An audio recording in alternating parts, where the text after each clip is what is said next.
Olá, bom dia!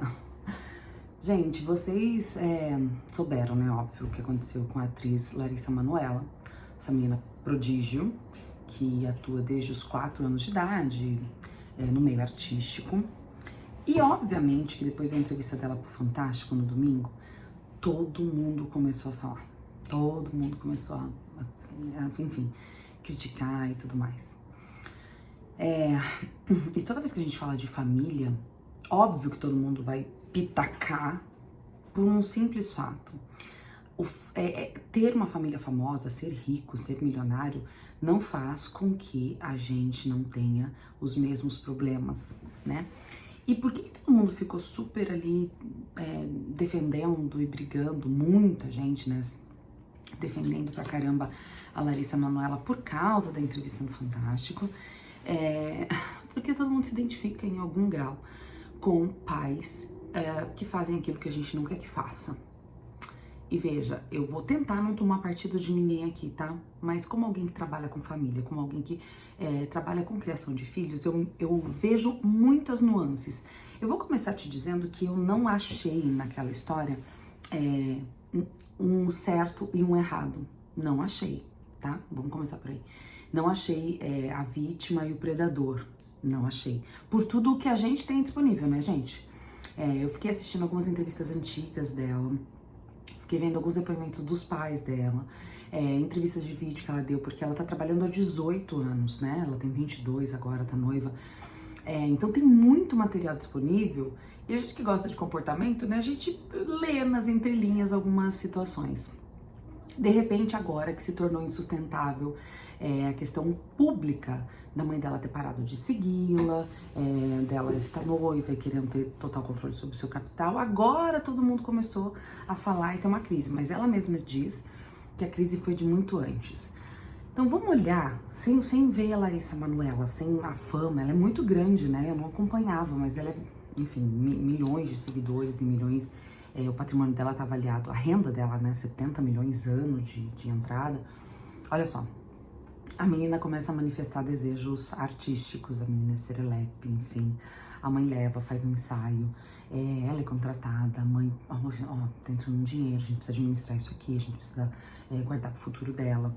Os pais começam a ver o interesse dela e também a entrada de dinheiro. Gente, não sejamos ingênuos e tontos até de achar que, ai não, se amasse não pegaria nenhum real da filha. Eles fizeram de gerenciar a carreira da filha o próprio trabalho. E tudo bem, não é nenhum, daí como é que iam viver? Ai, se amasse não pegava um centavo. Tá, mas agora, já que você quer isso e isso demanda, isso dá muito, então a família vai trabalhar pra você, em prol de você. Muito bem, aí a menina começa a despontar, e ela é prodígio, ela fez musicais, ela fez novelas e ela cresceu muito. Mas olha só que interessante, tem uma entrevista que ela deu, quando ela foi pra Globo, né, porque ela foi pra Globo, ela saiu do SBT e foi pra Globo, em que ela fala que sem os pais ela teria se perdido. Porque a gente sabe o que acontece no meio artístico, a gente sabe que são muitas as dificuldades encontradas por um jovem, por uma criança. A gente tem aí vários exemplos de artistas mirins que deram muito errado no aspecto da vida, né? Do abuso de substâncias, da promiscuidade, tudo, porque foram jogados na cova dos leões. Esses pais ficaram com essa menina e ela reconheceu. Quando ela foi para a maior emissora do país, assinando contratos multimilionários, ela dizia, eu tô bem por causa deles. E eles ficaram ali em cima dela. Então, eles acertaram nas escolhas dos contratos, nas marcas, eles acertaram na maneira como criá-la ali, né? Ela até fala numa entrevista, eu vi a entrevista do Fantástico, mas eu também vi outras entrevistas, porque, gente, lembra storytelling? É o que eu faço da vida, storytelling. Ela contou uma história muito de filha oprimida ali no Fantástico. Porque talvez ela esteja magoada, porque agora ela tem um noivo que deve estar falando coisas no ouvido dela. E com certeza ela tem que tomar conta da própria carreira, mas ela diz numa outra entrevista, eu não sei desse negócio de dinheiro, eu ganho minha mesada e gasto tudo. Ela nunca se interessou por cuidar da parte burocrática, ela nunca se... Porque ela era criança também, gente, ela queria mais comprar as bolsinhas Chanel dela e viver a vida. Ela queria se divertir, levar as amigas pra Disney e eram os pais que gerenciavam. Ela dizia que ela tinha mesada. É claro que ela tinha mesada, gente. Ela era uma criança. Ela era uma criança cujos pais não a ensinaram a gerenciar o dinheiro. E aí eu acho muito importante o ensino da autonomia para a criança, o ensino da frustração para a criança, independente se a criança é rica ou pobre, milionária, artista ou anônima.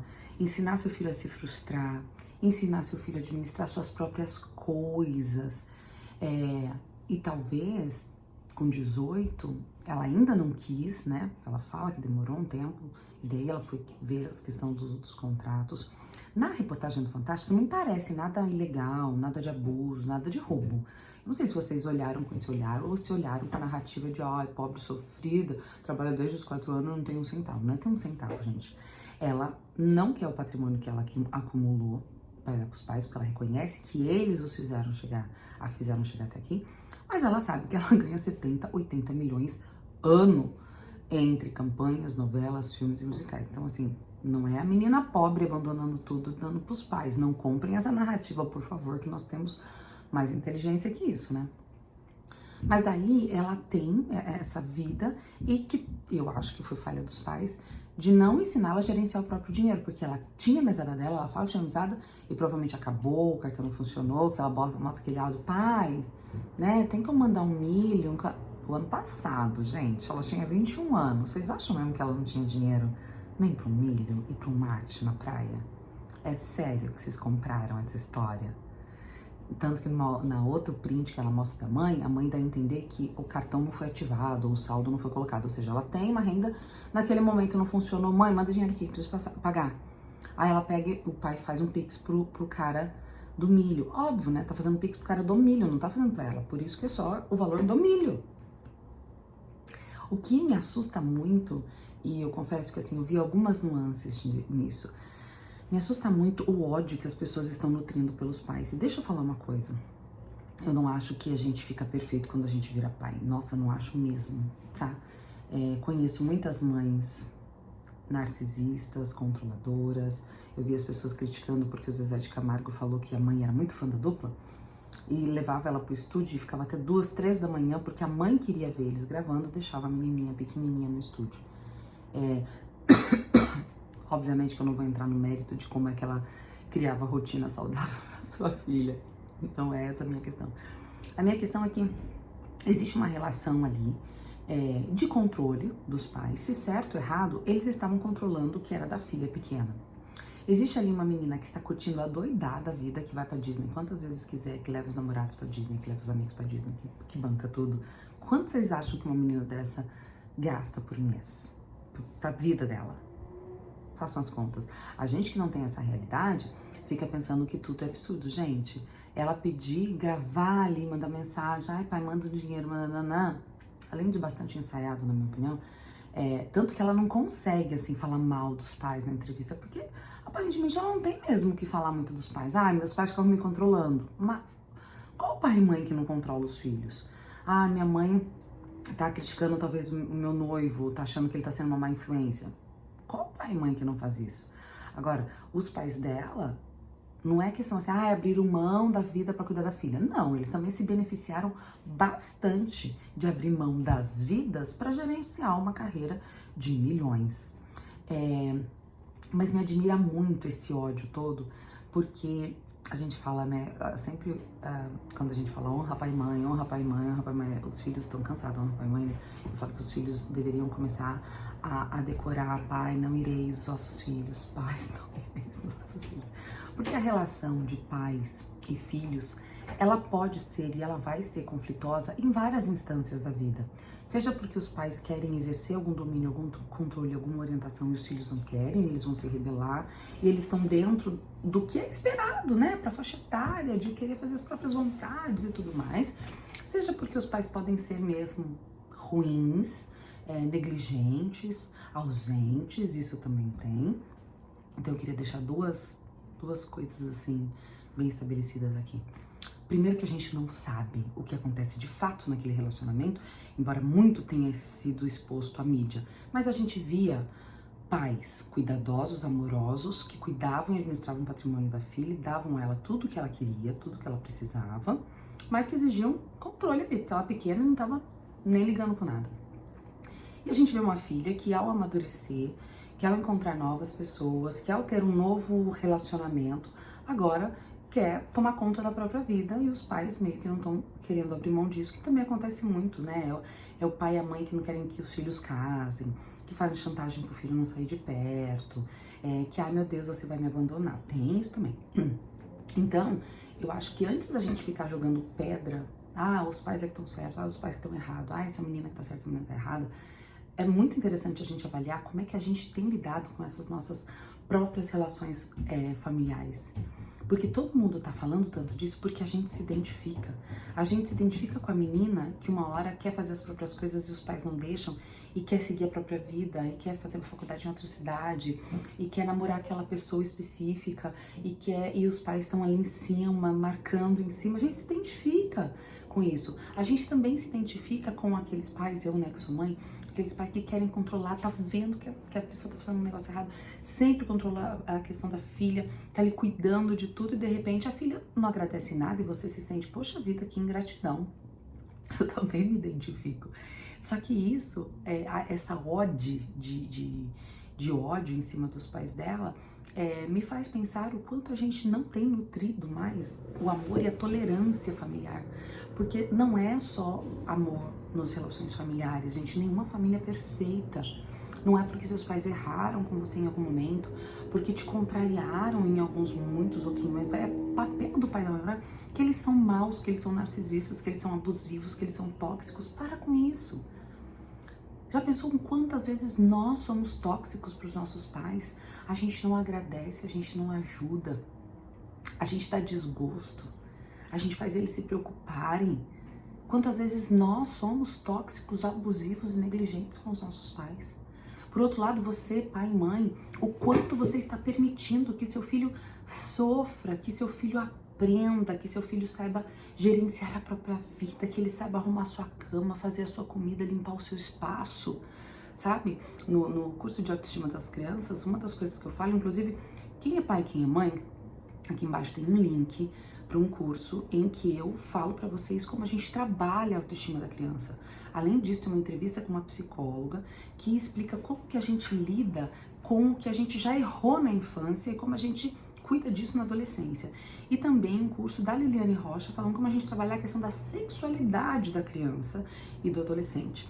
Por quê? Porque é nosso papel ensinar, cuidar, nutrir e desapegar, porque, querendo ou não, aquela criança ela vai se tornar um ser independente e vai querer tomar suas próprias decisões e vai querer fazer suas próprias escolhas.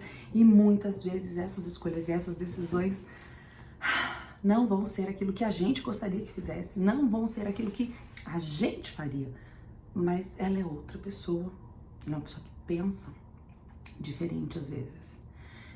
Esse caso todo da Larissa Manoela serve pra gente avaliar as nossas próprias relações familiares, que numa dimensão talvez menor em termos de números e de milhões, seja exatamente a mesma coisa.